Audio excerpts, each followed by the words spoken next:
وعلیکم السلام ورحمۃ اللہ وبرکاتہ۔ محترم بھائی نے لکھا جی طبرانی میں جو حدیث آئی ہے کہ خسف، قذف اور مسخ ہوگا جب شراب حلال سمجھی جائے گی اور گانا عام ہوگا۔ اچھا جی محترم بھائی، اب یہ جو روایت آپ نے پیش کی ہے اس کی تحقیق میں تو اہل علم کا اختلاف ہے۔ البتہ شیخ البانی رحمۃ اللہ علیہ نے جو اس حوالے سے تحقیق پیش کی ہے اس کو دیکھ لیں۔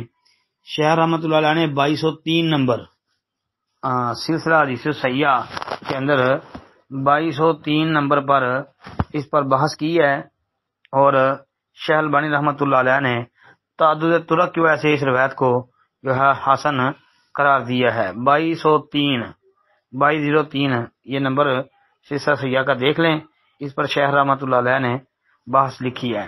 اس کے علاوہ انہوں نے صحیح الجامع کے اندر بھی یہ جو ہے اس کی تخریج کی ہے، دیکھ سکتے ہیں جی۔ السلام علیکم ورحمۃ اللہ۔ وعلیکم السلام ورحمۃ اللہ وبرکاتہ۔ محترم بھائی، اس ضمن میں یہ حدیث بھی ایک دیکھ لیں نا، ابو عمر رضی اللہ عنہ روایت بھی ایک آتی ہے نا، نبی علیہ السلام نے فرمایا لا یکونن من امتی اقوام یستحلون الحر والحریر والخمر والمعازف او کما قال۔ جی یہ لمبی حدیث ہے، صحیح بخاری کتاب الاشربہ کے اندر جو ہے 5590 نمبر ہے صحیح بخاری کا۔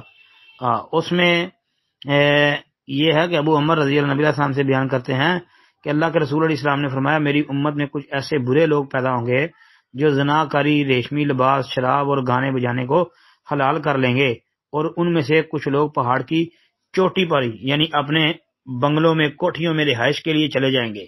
ان کے چرواہے صبح و شام مویشی لائیں گے اور لے جائیں گے۔ ان کے پاس کوئی فقیر اپنی حاجت کی غرض سے آئے گا تو وہ ٹالنے کے لیے اسے کہیں گے کہ کل آنا، لیکن اللہ تعالیٰ رات ہی انہیں سرکشی کی وجہ سے ہلاک اور برباد کر دیں گے، ان پر پہاڑ گرا دیں گے۔ ان میں سے باقی بچنے والوں کو قیامت تک کے لیے بندر اور خنزیر کی صورتوں میں مسخ کر دیں گے۔ یہ حدیث صحیح بخاری کی ہے، اس کو بھی سامنے رکھ لیں۔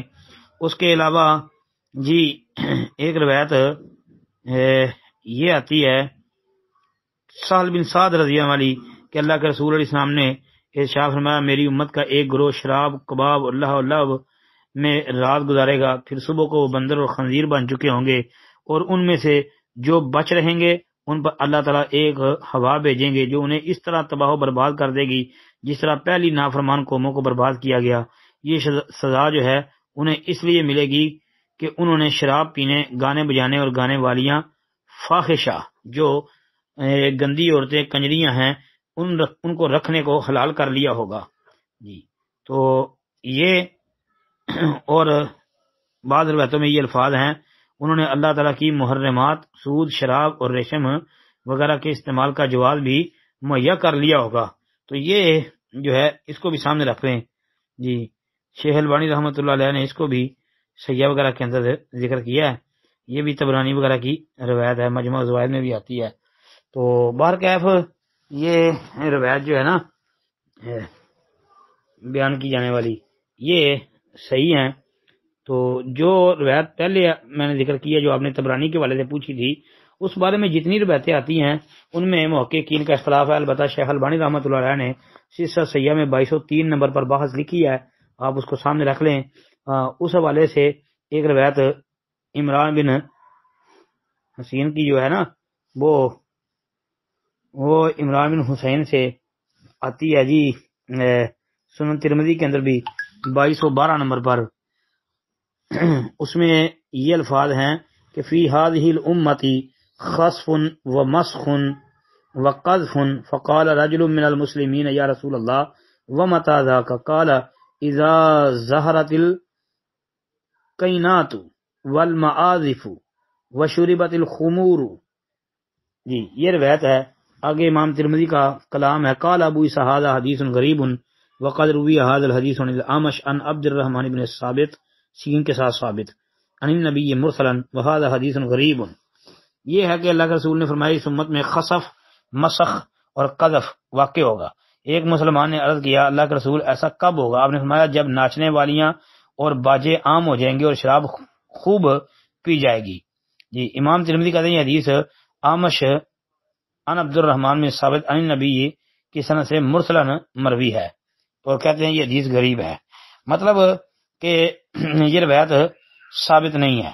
ایک تو یہ بات ہے جو امام ترمذی نے کلام لکھا ہے، دوسری بات یہ ہے کہ اس میں جی اعمش کی تدلیس بھی ہے، یہ دیکھنا عن الاعمش ان ہلال ابن یسافن، تو یہ اعمش جو ہے یہ مدلس ہے، اس میں تدلیس بھی کر رہا ہے، تو اگر اس کی تدلیس کو ایک منٹ کے لیے چھوڑ دیں تو مرکزی علت اس میں جو ہے وہ ایک ہے، وہ کیا ہے؟ وہ ہے جی اس میں عبداللہ بن عبد القدوس، جی شروع سند پڑھے نا، پہلے امام صاحب کے استاد ہیں عباد بن یعقوب الکوفی، اس کے بعد ان کے دادا استاد ہیں عبداللہ بن عبد القدوس، یہ جو دادا استاد ہیں امام ترمذی کے عبداللہ بن عبد القدوس جی یہ ضعیف ہیں، ان کے اوپر ائمہ محدثین نے جرح کی ہے۔ امام حسمی رحمۃ اللہ علیہ نے بھی مجمع الزوائد کے اندر یہ لکھا ہے کہ اس کو جمہور محدثین نے ضعیف قرار دیا ہے، جی تو لہذا یہ روایت جو ہے اس میں اختلاف ہے، جس طرح کہ میں نے عرض کر دیا۔ السلام علیکم ورحمۃ اللہ۔